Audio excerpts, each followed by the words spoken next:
మీరు చూస్తున్నారు S8 news. Welcome to S8 news. ముందుగా హెడ్లైన్స్ చూద్దాం.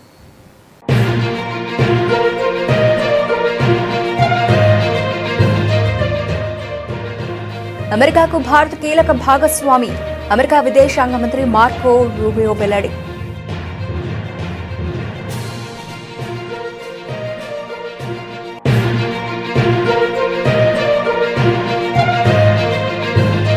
భారతదేశాన్ని ఆయుధాలు, ఆటోమేషన్ రంగంలో ప్రపంచ కేంద్రంగా మార్చేందుకు సమిష్టి కృషి చేయాలి పిలుపునిచ్చిన రక్షణ మంత్రి రాజ్నాథ్ సింగ్.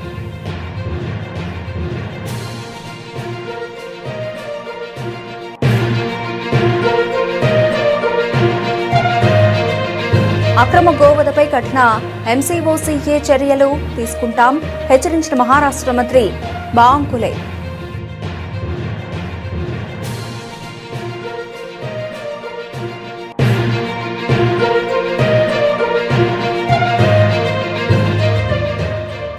రాష్ట్రంలో పెట్టుబడులు పెట్టేందుకు కేంద్ర సంస్థలు సిద్ధంగా ఉన్నా సర్కార్ స్పందించడం లేదు. కేంద్ర మంత్రి కిషన్ రెడ్డి ఆరోపణ.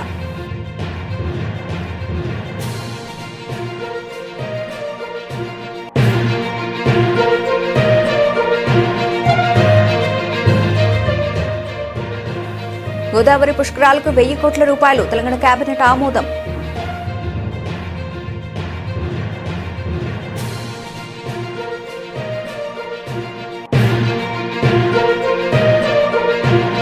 ఫెడరేషన్ కప్ జాతీయ సీనియర్ అథ్లెటిక్స్ ఛాంపియన్షిప్ లో సంచలనం. 100 మీటర్ల స్ప్రింట్ లో గురువిందర్ సింగ్, 400 మీటర్లలో విశాల్ టీకే అద్భుత ప్రదర్శన.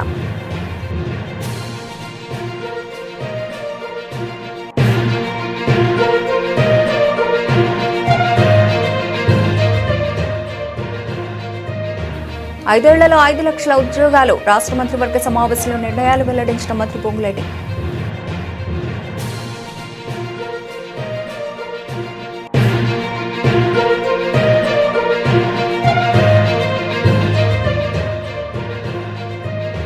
ప్రభుత్వ తప్పిదాలపై ప్రశ్నిస్తూనే ఉంటావు తేల్చి చెప్పిన YCP MLC Botsa Satyanarayana.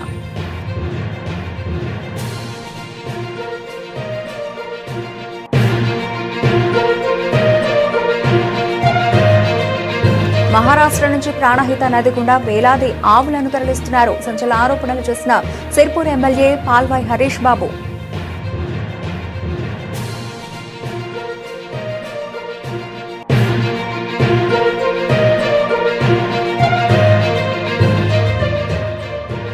Petrol, diesel ఛార్జీలు తక్షణ తగ్గించాలి వైఎస్ఆర్సీపీ ఎమ్మెల్సీ లేళ్ల అప్పిరెడ్డి డిమాండ్.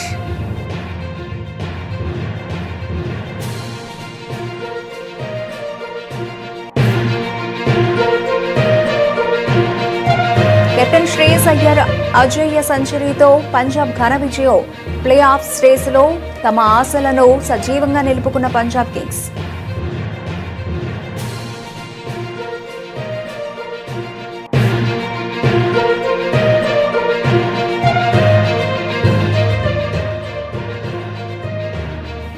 కొన్ని రోజులుగా పెరుగుతున్న బంగారం ధరలకు బ్రేక్. నిలకడగా ఉన్న ధరలతో కొనుగోలుదారులకు స్వల్ప ఊరట. అమెరికాకు భారత్ కీలక భాగస్వామి అని అగ్రరాజ్య విదేశాంగ మంత్రి మార్కో రూబియో అన్నారు. అమెరికా భారత్ మధ్య వాణిజ్య సంబంధాలు మరింత బలపడుతున్నాయని తెలిపారు. భారతదేశానికి చెందిన కంపెనీలు తమ దేశంలో $20 బిలియన్ పైగా పెట్టుబడులు పెట్టినట్లు చెప్పారు. భారత్కు ముడి చమురు సరఫరా చేయడానికి తమ దేశం సిద్ధంగా ఉందని పేర్కొన్నారు. 4 రోజుల పర్యటన నిమిత్తం మార్కో రూబియో భారత్కు వచ్చారు. ఢిల్లీలోని సేవా తీర్థలో దాదాపు గంట సేపు ప్రధానమంత్రి నరేంద్ర మోదీతో భేటీ అనంతరం ఆయన మీడియాతో మాట్లాడారు. భద్రత, వాణిజ్యం, సాంకేతిక రంగాల్లో అమెరికా భారత సహకారాన్ని మరింతగా పెంపొందించే మార్గాలపై ప్రధాని మోదీతో చర్చించినట్లు మార్కో రూబియో తెలిపారు. ప్రధాని మోదీకి ట్రంప్కు మధ్య స్నేహపూర్వక సంబంధాలు ఉన్నాయని అన్నారు. వారిద్దరూ కేవలం తాత్కాలిక ప్రయోజనాల కోసం కాకుండా దీర్ఘకాలిక ప్రయోజనాలపై దృష్టి సారిస్తారని అన్నారు. It's a relationship we deeply care about. It's a relationship that is growing. Literally today, the Secretary opened a brand new building right here. So that is a partnership that we are continuing to grow.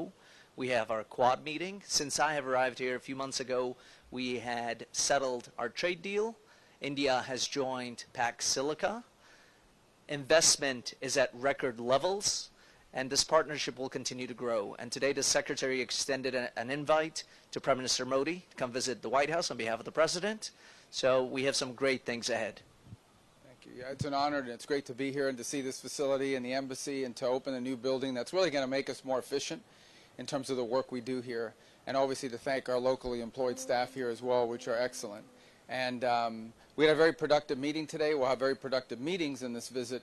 India is at the cornerstone of how the United States approaches the Indo-Pacific, and not just through the Quad, but bilaterally. You see that in the $20 billion of Indian companies invested in the United States. You see it in their signing up for Pax Silica, but you also see it in the other opportunities we have to explore between two advanced economies. I know there's a lot of American interest in the corporate side in the United States, highly skilled labor. మహారాష్ట్రలోని షిరిడీలో private రంగ సంస్థ అయిన nib group యొక్క రక్షణ ఉత్పాదక సముదాయాన్ని రక్షణ మంత్రి రాజ్నాథ్ సింగ్ ప్రారంభించారు. ఈ సందర్భంగా ఆయన మాట్లాడుతూ ఈ సముదాయం అధునాతన ఫిరంగి వ్యవస్థలు, క్షిపణి మరియు అంతరిక్ష సాంకేతికతలు, రాకెట్ వ్యవస్థలు, శక్తివంతమైన పదార్థాలు, స్వయం ప్రతిపత్తి గల రక్షణ వేదికలను తయారు చేయాలని లక్ష్యంగా పెట్టుకుందని తెలిపారు. భారతదేశ ప్రైవేటు పరిశ్రమలకు భవిష్యత్తు యుద్ధాల గతిశీలతపై లోతైన అవగాహన ఉంది మరియు దేశానికి అత్యాధునిక వ్యవస్థలు సమకూర్చడానికి అవి అవిశ్రాంతంగా కృషి చేస్తున్నాయని అన్నారు. భారతదేశాన్ని ఆయుధాలు మరియు ఆటోమేషన్ రంగంలో ప్రపంచ కేంద్రంగా మార్చేందుకు భాగస్వాములందరూ సమిష్టి కృషి చేయాలని పిలుపునిచ్చారు. ప్రభుత్వం కీలక సాంకేతికతలు మరియు అధునాతన వ్యవస్థల్లో మేక్ ఇన్ ఇండియాను నిరంతరం ప్రోత్సహిస్తోందని, ఆయుధాలు మరియు స్వయంచాలిత వ్యవస్థల్లో భారతదేశం అగ్రగామిగా నిలిచేందుకు అవసరమైన ప్రతి చర్య తీసుకోవడానికి మేము సిద్ధంగా ఉన్నామని రాజ్నాథ్ సింగ్ స్పష్టం చేశారు. सुरक्षा और स्वाभिमान की एक नई मिसाल पेश की है. मैं यहाँ पर बहुत सारे उदाहरण देकर उसको स्पष्ट नहीं करना चाहता. छत्रपति महाराज शिवाजी महाराज ने नेवी और फोर्स की जो व्यवस्था यहाँ पर खड़ी की थी, वो सिर्फ एक उनकी सैन्य रणनीति नहीं थी, यह उनकी केवल एक मिलिट्री स्ट्रेटजी नहीं थी, बल्कि एक आत्मनिर्भर अर्थव्यवस्था का मॉडल था जो छत्रपति महाराज शिवाजी ने खड़ा किया था. उन्होंने स्थानीय रिसोर्सेज से हथियार बनाए थे, लोकल रिसोर्सेज से छत्रपति महाराज शिवाजी ने वेपन्स बनाए थे, यहाँ के लोकल लोगों को ट्रेंड किया और एक ऐसा साम्राज्य खड़ा किया जो विदेशी ताकतों को चुनौती दे सके. आज शिरडी की इस धरती पर छत्रपति शिवाजी महाराज की ही प्रेरणा से हम एक बार फिर आत्मनिर्भरता यानी सेल्फ रिलायंस का एक किला खड़ा कर रहे हैं. जिस महाराष्ट्र ने देश को छत्रपति महाराज शिवाजी महाराज जैसा राजा दिया, जिस महाराष्ट्र ने लोकमान्य तिलक जैसे क्रांतिकारी दिए, वो धरती भला डिफेंस के मामले में पीछे कैसे रह सकती है, इसकी कल्पना भी नहीं की जा सकती. इसी धरती से स्वराज्य हमारा जन्मसिद्ध अधिकार है का यह नारा भी निकला था. मेरे साथियों, असल मायने में तिलक के सपने को अब हम साकार कर रहे हैं. इन सब प्रयासों में सबसे सुखद बात यह है कि प्राइवेट सेक्टर अपनी बहुत ही अहम भूमिका का निर्वाह कर रहा है और यह दिखाता है गवर्नमेंट की सही पॉलिसीज और सपोर्ट से हमारा प्राइवेट सेक्टर. అక్రమ గోవధపై కఠిన ఎంసీఓసీఏ చర్యలు తీసుకుంటామని మహారాష్ట్ర మంత్రి బావంకులే హెచ్చరించారు. ఈ విషయమై ఆయన మీడియాతో మాట్లాడుతూ గోవధ చేసే వారిపై కఠిన చర్యలు తీసుకుంటామని స్పష్టం చేశారు. मुख्यमंत्री जी ने बहुत सतर्क आदेश दिए और बहुत सबको इंटीमेशन भी दिए. कोई भी स्टॉक नहीं रखेगा. स्टॉक के चक्कर में हम सारा डीजल पेट्रोल हमने घर में नहीं रखेंगे. कोई भी इंडस्ट्री वाले, कॉमर्शियल वाले जो लोग हैं वो भी ज़्यादा का स्टॉक नहीं रखेंगे. सारे कलेक्टर इसके लिए फील्ड पर है. सारे कलेक्टर को बताया गया है कि कोई भी अनवांटेड ये स्केयरसिटी पैदा करता है तो उसके ऊपर कड़ी कार्रवाई होनी चाहिए. और मुझे लगता है कि महाराष्ट्र में मजबूती से लोग साथ दे रहे. प्रधानमंत्री मोदी जी का जो उन्होंने अपील की है उसको भी जनता साथ दे रही है. हम सब ने मिलकर, सभी पार्टियों ने मिलकर, महाराष्ट्र की सभी पार्टियों ने मिलकर एक दिल से, एक मत से मोदी जी के आह्वान को साथ में लेकर आगे जाना चाहिए. इसी में महाराष्ट्र की भलाई है, इसी में देश की भलाई है. सर, एक सवाल है कि कलेक्टर को आदेश दिए गए, सरकार ने आदेश निकाला दिया कि अभी बकरा ईद भी उसके पहले गो तस्करी करने वालों के खिलाफ मुकदमा लगाएगी. लेकिन विपक्ष इसको राजनीति कर रही है। इसको कह रहे हैं कि ये लोग गौवंशों के खिलाफ क्यों नहीं मकोका लगाते और ये गाय को राष्ट्रीय पशु क्यों नहीं घोषित करते। देखिए, बकरी में केवल बकरी काटी जाती है, गाय नहीं। और जो गाय काटेगा, जो गोवंश काटेगा, उसको छोड़ेंगे नहीं। और मैं आपको दावे के साथ कहता हूं कि हम पूरे वॉच करके हैं। తెలంగాణలో సౌర పవన విద్యుత్ ప్రాజెక్టులతో పాటు పంప్డ్ స్టోరేజ్ ప్రాజెక్టులు, బ్యాటరీ ఎనర్జీ స్టోరేజ్ సిస్టమ్లను ఏర్పాటు చేసేందుకు కేంద్ర ప్రభుత్వ రంగ సంస్థలైన నెయ్వేలి లిగ్నైట్ కార్పొరేషన్, కోల్ ఇండియా 10,000 కోట్ల రూపాయల పెట్టుబడులు పెట్టడానికి సిద్ధంగా ఉన్నాయని కేంద్ర బొగ్గు గనుల శాఖ మంత్రి కిషన్ రెడ్డి తెలిపారు. ఏఐ ఆధారిత రెసిడెన్షియల్ ఎనర్జీ ప్లాట్ఫామ్ రెంజీ ఆధ్వర్యంలో రెనరైజ్డ్ 2026 జాతీయ స్థాయి సదస్సును శనివారం హైదరాబాద్లోని మాదాపూర్ నాలెడ్జ్ సిటీలో నిర్వహించారు. ఈ కార్యక్రమానికి ముఖ్య అతిథిగా హాజరైన కిషన్ రెడ్డి దేశంలో తొలిసారిగా ఏఐ ఆధారిత సేవలు అందిస్తున్న రెసిడెన్షియల్ సోలార్ సర్వీసెస్ సంస్థ రెంజీకి ఫీచర్స్ను ఆవిష్కరించారు. ఈ సందర్భంగా ఆయన మాట్లాడుతూ సమాజంలో సంప్రదాయేతర ఇంధన వనరుల వినియోగంపై ప్రజలకు అవగాహన కల్పిస్తున్న రెంజీ సంస్థ వ్యవస్థాపకుడు ఆకుల మణికంఠ ప్రయత్నాన్ని అభినందించారు. సంప్రదాయ వనరులపై దేశం ఎక్కువగా ఆధారపడకుండా పర్యావరణాన్ని కాపాడుతూనే దేశ ఆర్థిక వ్యవస్థను పరుగులు పెట్టించేలా ప్రధాని మోదీ క్లీన్ ఎనర్జీ విప్లవాన్ని తీసుకొచ్చారని చెప్పారు.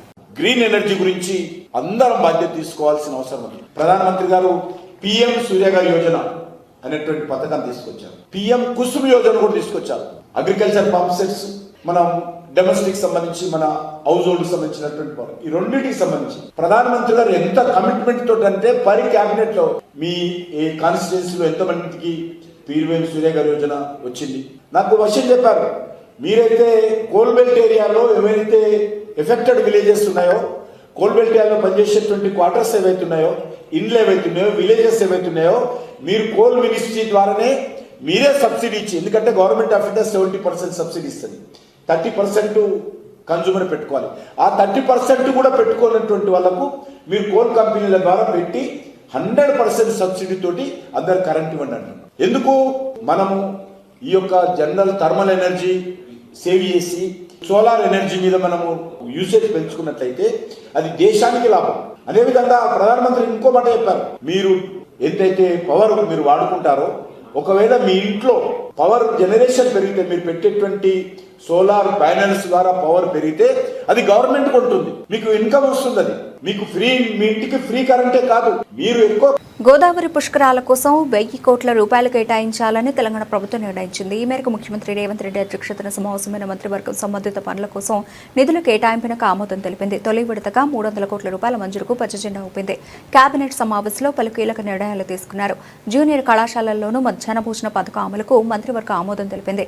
పాఠశాలలు, జూనియర్ కళాశాలల్లో అల్పాహారం, పాలు అందించాలని కేబినెట్ నిర్ణయించింది. అసోం రైఫల్స్, బీఎస్ఎఫ్, సిఐఎస్ఎఫ్ సెంటర్ల ఏర్పాటుకు కరీంనగర్ జిల్లాను ఎంపిక చేసింది. కే సముద్రం ఫైర్ స్టేషన్కు 18 పోస్టుల మంజూరుకు అంగీకారం తెలిపింది. ఫెడరేషన్ కప్ జాతీయ సీనియర్ అథ్లెటిక్స్ ఛాంపియన్షిప్ 100 మీటర్ల స్ప్రింట్లో గురువిందర్ సింగ్, 400 మీటర్లలో విశాల్ టీకే సంచలన ప్రదర్శనతో భళా అనిపించారు. 100 మీటర్ల పరుగులో తొలి రోజు గురువిందర్ సింగ్, అనిమేష్ కుజర్ పోటీపడి ఒకరి రికార్డు మరొకరు బదులు కొట్టిన నేపథ్యంలో ఫైనల్ హోరాహోరీగా సాగుతుందని భావించారు. కానీ 25 ఏళ్ల గురువిందర్ సింగ్ 10.09 సెంటీమీటర్లలోనే గమ్యం చేరి చరిత్ర సృష్టించాడు. దాంతో సెమీఫైనల్లో 10.15 సెకండ్లలో అనిమేష్ కుజర్ నమోదు చేసిన గత జాతీయ రికార్డు తుడిచిపెట్టుకుపోయింది. ఇంకా 10.10 సెకండ్లలోపే రేస్ను పూర్తి చేసిన తొలి భారత అథ్లెట్గా గురువిందర్ రికార్డు నెలకొల్పాడు. గురువిందర్ తాజా టైమింగ్ ఆసియాలో 2వ అత్యుత్తమం. అనిమేష్, ప్రణవ్ గౌరవ్ 2-3 స్థానాల్లో నిలిచారు. ఈ ప్రదర్శనతో కామన్వెల్త్ క్రీడల టైమింగ్ 10.16 సెకండ్లుగా కూడా గురువిందర్ అధిగమించాడు. వచ్చే 5 ఏళ్లలో రాష్ట్రంలో కొత్తగా 5 లక్షల ఉద్యోగాలు సృష్టించాలని ప్రభుత్వం నిర్ణయించింది. Life sciences, pharma, Biotech, medical innovation వంటి రంగాల్లో 2.4 లక్షల కోట్ల రూపాయల పెట్టుబడులను ఆకర్షించాలని లక్ష్యంగా పెట్టుకుంది. ఇంద్రమ్మ ఇళ్ల పథకం 2వ విడత కింద 2.50 లక్షల ఇళ్లను మంజూరు చేయాలని నిర్ణయించింది. రాష్ట్ర కేబినెట్ సమావేశం సీఎం రేవంత్ రెడ్డి అధ్యక్షతన సచివాలయంలో జరిగింది. ఈ సమావేశంలో పలు అంశాలపై చర్చించి నిర్ణయాలు తీసుకున్నారు. సమావేశ నిర్ణయాలు మంత్రులు వాకిడి శ్రీహరి, అడ్లూరి లక్ష్మణ్ కుమార్లతో కలిసి మంత్రి పొంగులేటి శ్రీనివాసరెడ్డి మీడియా సమావేశంలో వెల్లడించారు. 2030 నాటికి తెలంగాణను ప్రపంచంలోని టాప్ 5 లైఫ్ సైన్సెస్ హబ్లలో ఒకటిగా నిలబెట్టాలన్నది రాష్ట్ర ప్రభుత్వ సంకల్పమని మంత్రి చెప్పారు. అందులో భాగంగానే next generation life sciences policy 2026-30కి మంత్రివర్గం ఆమోదం తెలిపిందని వెల్లడించారు. ఈ ప్రజాప్రభుత్వం వచ్చిన తర్వాత ఈ రోజు జరిగిన కేబినెట్ 33వ కేబినెట్ సమావేశం సుదీర్ఘంగా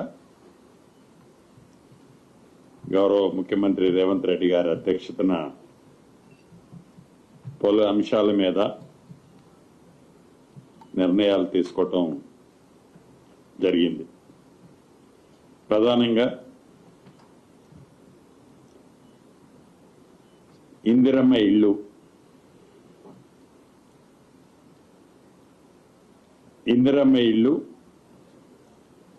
ఈ పేదవాడి ప్రభుత్వం వచ్చిన తర్వాత మొదటి విడత రాష్ట్ర వ్యాప్తంగా 4.5 లక్షల ఇల్లు ఇచ్చి సుమారు 22,500 కోట్లు ఖర్చు పెట్టే కార్యక్రమం ఒడివడిగా మొదటి విడత చేశాం.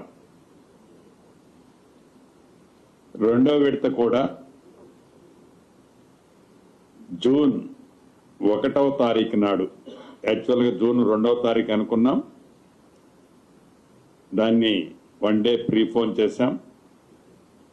జూన్ 1వ తారీఖు నాడు ఆసిఫాబాద్ జిల్లాలో సిరిపుర్ కాగజ్ నగర్ దగ్గర గౌరవ ముఖ్యమంత్రి గారు చేతుల మీదుగా సహచర మంత్రివర్యులు మిగతా ప్రజాప్రతినిధులందరి సమక్షంలో రెండవ విడత 2.5 లక్షల ఇల్లు లాంఛనంగా బెనిఫిషరీస్ కి అలొకేషన్ చేసే కార్యక్రమాన్ని చేపట్టాం. దీంట్లో భాగంగా ప్రతి నియోజకవర్గానికి చంద్రబాబు అధికారంలోకి వచ్చి 2 ఏళ్లు అవుతోన్నా చెప్పుకోవడానికి ఏమీ లేక ఊకదంపుడు ఉపన్యాసాలతో కాలం గడిపేస్తున్నారని ఇవాళ పూతలపట్టులో జరిగిన సభలో ఆయన మాటలే ఇందుకు నిదర్శనమని శాసనమండలిలో విపక్ష నేత బొత్స సత్యనారాయణ ఆక్షేపించారు. విశాఖలోని తన క్యాంపు కార్యాలయంలో పార్టీ నేతలు గుడివాడ అమర్నాథ్, కరణం ధర్మశ్రీ, కేకే రాజుతో కలిసి బొత్స సత్యనారాయణ ప్రెస్ మీట్ నిర్వహించారు. ఈ సందర్భంగా ఆయన చంద్రబాబు 2 ఏళ్ల పాలనలో చోటు చేసుకున్న అరాచకాలను ఒక్కొక్కటిగా వివరించారు. విశాఖపట్నానికి తలమానికి, ఆంధ్ర రాష్ట్రానికి తలమానికి ఆంధ్ర యూనివర్సిటీని గీతం యూనివర్సిటీకి వచ్చి అనుసంధానం చేసి దాని అంటే అనకూడదు కానీ, భాషను వాడకూడదు కానీ లిటరల్గా దాన్ని తాకట్టు పెట్టినట్టు దానికోసం ప్రయత్నాలు చేస్తూ కార్యక్రమాలు చేస్తున్నారు.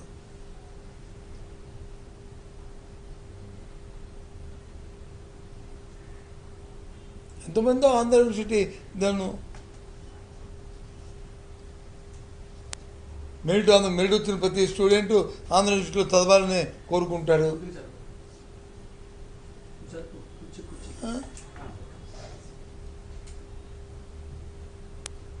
ఈ రకంగా ప్రాంతాల్లో ఉన్న ఆ కార్యక్రమం ఎక్కడైనా సరే ప్రభుత్వ పెద్దలకు కానీ వాళ్ళ తాపేదారులకు కానీ ఏదైనా ఒక ఉంటే ప్రభుత్వంలో ఉన్న అసమేత ఆ అంశం మాత్రం నీరు కార్చడమే.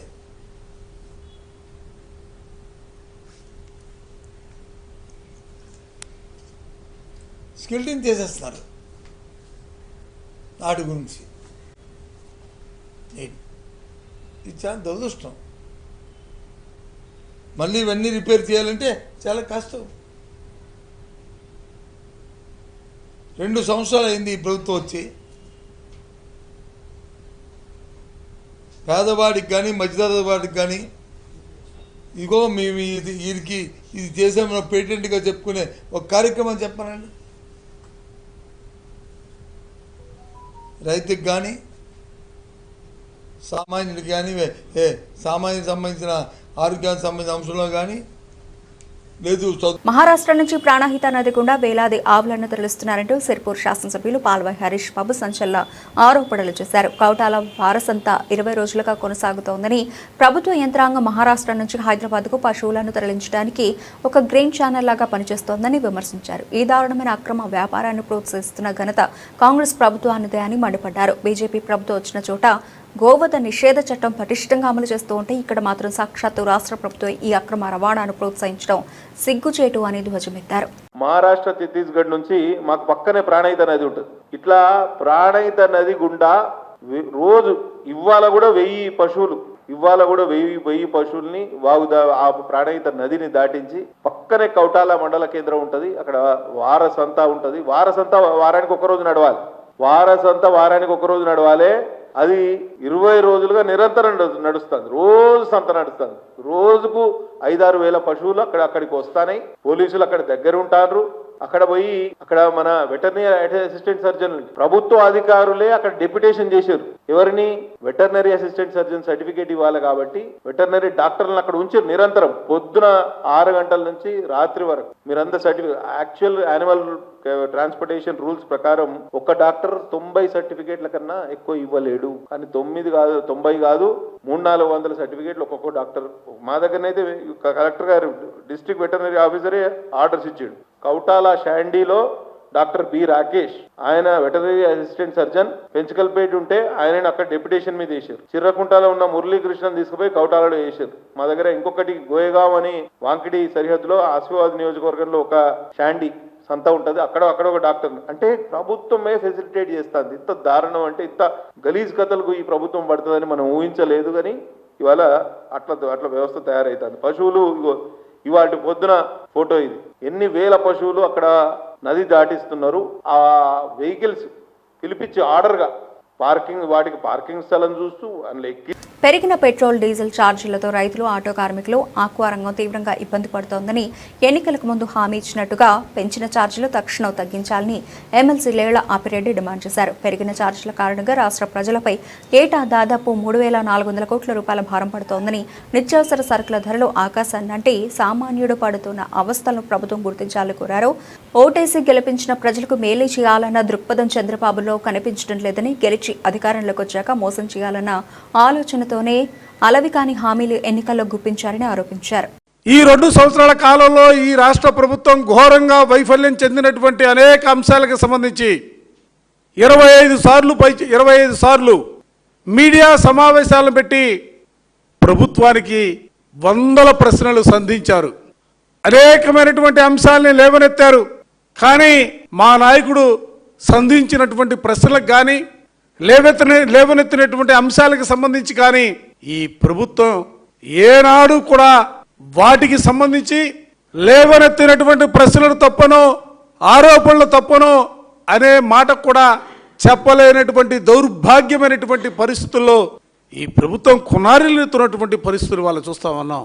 జగన్మోహన్ రెడ్డి గారి పైన దాడి, వ్యక్తిత్వ హననానికి పాల్పడుతున్నటువంటి పరిస్థితులు. మా నాయకుడు ప్రెస్ కాన్ఫరెన్స్ పెడితే నిజంగా ఎక్కడి నుంచి పుట్టుకొస్తారో తెలియదు. 10 డజన్ మంది మంత్రులు మాట్లాడతారు. ఆ డజన్ మంది మంత్రులు మాట్లాడే ప్రతి మాట, ముఖ్యమంత్రి గారితో సహా మాట్లాడే మాట వ్యక్తిగతంగా జగన్మోహన్ రెడ్డి గారిని టార్గెట్ చేసి మాట్లాడుతున్నటువంటి మాటలు. ఇవాళ రాష్ట్రంలో ప్రజలు అడుగుతూ ఉన్నారయ్యా, ఏంటి మీ భాష, మీరు మాట్లాడే భాష ఏంటని అడుగుతూ ఉన్నారు. పక్కన ఉన్నటువంటి రాష్ట్రాలను చూడండి. తమిళనాడు చూసినా ముఖ్యమంత్రిగా ఉన్నటువంటి వ్యక్తి ఏ విధంగా ప్రతిపక్షాలను గౌరవిస్తా ఉన్నారు. ఐపీఎల్ 2026 సీజన్లో పంజాబ్ కింగ్స్ తమ ప్లే ఆఫ్స్ ఆశలను సజీవంగా నిలుపుకుంది. తప్పక గెలవాల్సిన మ్యాచ్లో కెప్టెన్ శ్రేయస్ అయ్యర్ 51 బంతుల్లో 101 నాట్అవుట్, 11 4లు, 5 సిక్సర్లు, వీరోచిత సెంచరీతో ముందుండి నడిపించాడు. లక్నోలోని ఐగానా క్రికెట్ స్టేడియంలో శనివారం జరిగిన ఈ మ్యాచ్లో పంజాబ్ కింగ్స్ 7 వికెట్ల తేడాతో లక్నో సూపర్ జైంట్స్ పై ఘన విజయం సాధించింది. 197 పరుగుల టార్గెట్ను మరో 2 ఓవర్లో మిగిలుండగానే ఛేదించింది. 18 ఓవర్లలో 3 వికెట్లకు 200 పరుగులు చేసి విజయ్ భేరి మోగించింది. అయ్యర్ తన తొలి ఐపీఎల్ సెంచరీని నమోదు చేయడంతో పాటు జట్టుకు మరుపురాని విజయాన్ని అందించాడు. 197 పరుగుల భారీ లక్ష్యంతో బరిలోకి దిగిన పంజాబ్ కింగ్స్ కు ఆరంభంలోనే గట్టి ఎదురుదెబ్బ తగిలింది. ఈ క్లిష్ట సమయంలో క్రీజ్లోకి వచ్చిన కెప్టెన్ శ్రేయస్ అయ్యర్ హర్సిమ్రాన్ సింగ్తో కలిసి ఇన్నింగ్స్ను చక్కదిద్దాడు. గేర్లు మార్చి దూకుడుగా ఆడిన అతను మహమ్మద్ షమీ వేసిన ఓవర్లో 3 సిక్సర్లు బాది మ్యాచ్ను లాగేశాడు. చివరికి మరో భారీ సిక్సర్తో మ్యాచ్ను ముగించడమే కాకుండా తన కెరీర్లో తొలి ఐపీఎల్ సెంచరీని స్టైల్గా పూర్తి చేసుకున్నాడు. అంతకుముందు టాస్ ఓడి తొలుత బ్యాటింగ్ చేసిన లక్నో సూపర్ జైంట్స్ నిర్ణీత 20 ఓవర్లలో 6 వికెట్ల నష్టానికి 196 పరుగులు చేసింది. జాష్ ఇంగ్లీష్ అలాగే ఆయుష్ బదోని రాణించడంతో లక్నో పోరాడగలిగే స్కోరును సాధించింది. అయితే కేవలం 5 రెగ్యులర్ బౌలర్లతో బరిలోకి దిగిన లక్నో బౌలింగ్లో వైఫల్యం చెంది ఈ స్కోరును కాపాడుకోలేకపోయింది. గత కొన్ని రోజులుగా పెరుగుతూ వచ్చిన బంగారం ధరలు ప్రస్తుతం స్థిరంగా కొనసాగుతున్నాయి. దీంతో పసిడి కొనుగోలు చేయాలనుకునే వారికి కాస్త ఊరట లభించినట్లయింది. అంతర్జాతీయంగా నెలకొన్న భౌగోళిక రాజకీయ అనిశ్చితి కారణంగా బంగారం ధరల్లో హెచ్చుతగ్గులు నమోదవుతున్నాయి. ఆదివారం కూడా బంగారం వెండి ధరలు నిలకడగా ఉన్నాయి. గుడ్ రిటర్న్స్ వెబ్సైట్ ప్రకారం ఆదివారం ఉదయం నాటికి హైదరాబాద్, విజయవాడ మార్కెట్లలో 24 క్యారెట్ల 10 గ్రాముల బంగారం ధర ₹1,59,060 వద్ద స్థిరంగా ఉంది. అదేవిధంగా 22 క్యారెట్ల ఆభరణాల బంగారం 10 గ్రాముల ధర ₹1,45,800 కొనసాగుతోంది. ఇక దేశ రాజధాని ఢిల్లీలో 24 క్యారెట్ల పసిడి ధర ₹1,59,210, 22 క్యారెట్ల ధర ₹1,45,950 నమోదైంది. మరోవైపు వెండి ధరల్లో కూడా ఎటువంటి మార్పు కనిపించలేదు. తెలుగు రాష్ట్రాల్లోని హైదరాబాద్, విజయవాడ నగరాల్లో కిలో వెండి ధర ₹2,95,000 వద్ద నిలకడగా ఉంది. ఢిల్లీ, బెంగళూరులో కిలో వెండి ధర ₹2,85,000 ఉండగా చెన్నైలో ₹2,95,000 కొనసాగుతోంది. అంతర్జాతీయ మార్కెట్లలోని పరిణామాలను బట్టి భవిష్యత్తులో ఈ ధరలు మారే అవకాశం ఉందని నిపుణులు విశ్లేషిస్తున్నారు. బులెటిన్ ముగించే ముందు ముఖ్యాంశాలు మరోసారి.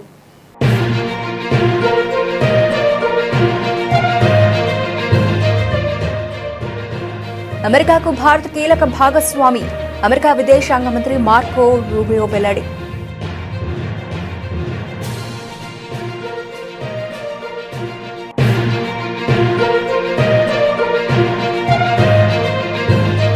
భారతదేశాన్ని ఆయుధాలు, ఆటోమేషన్ రంగంలో ప్రపంచ కేంద్రంగా మార్చేందుకు సమిష్టి కృషి చేయాలి పిలుపునిచ్చిన రక్షణ మంత్రి రాజ్నాథ్ సింగ్.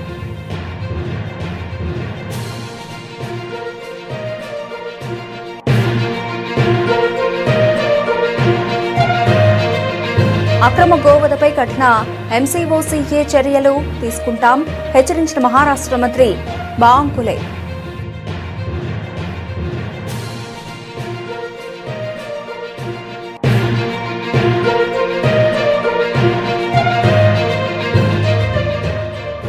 రాష్ట్రంలో పెట్టుబడులు పెట్టేందుకు కేంద్ర సంస్థలు సిద్ధంగా ఉన్నా సర్కార్ స్పందించడం లేదు. కేంద్ర మంత్రి కిషన్ రెడ్డి ఆరోపణ.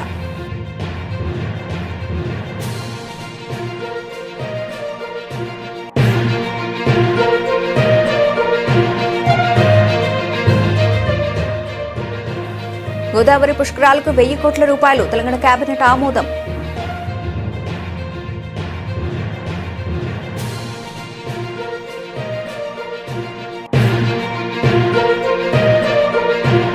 ఫెడరేషన్ కప్ జాతీయ సీనియర్ అథ్లెటిక్స్ ఛాంపియన్షిప్ లో సంచలనం. 100 మీటర్ల స్ప్రింట్ లో గురువిందర్ సింగ్, 400 మీటర్లలో విశాల్ టీకే అద్భుత ప్రదర్శన.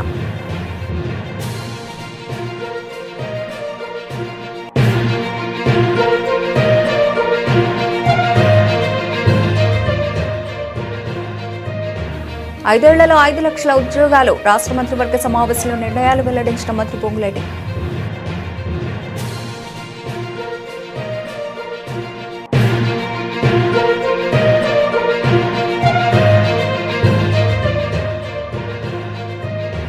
ప్రభుత్వ తప్పిదాలపై ప్రశ్నిస్తూనే ఉంటాం, తేల్చి చెప్పిన YCP MLC Botsa Satyanarayana.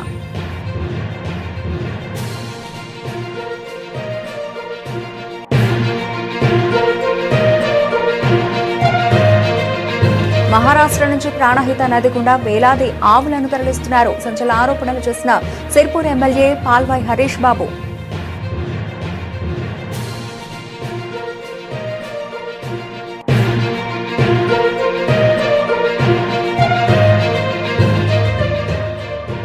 Petrol, diesel ఛార్జీలు తక్షణ తగ్గించాలి. YSRCP MLC Lella Appireddy demand.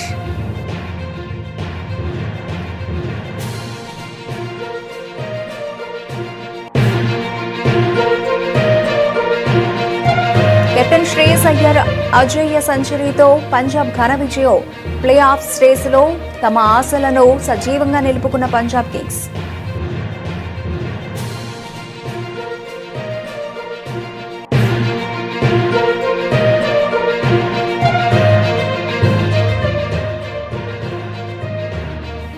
కొన్ని రోజులుగా పెరుగుతున్న బంగారం ధరలకు బ్రేక్. నిలకడగా ఉన్న ధరలతో కొనుగోలుదారులకు స్వల్ప ఊరట. ఇవి ఇప్పటివరకు నబిల్చిన అప్డేట్స్. మరిన్ని అప్డేట్స్తో మళ్ళీ కలుద్దాం.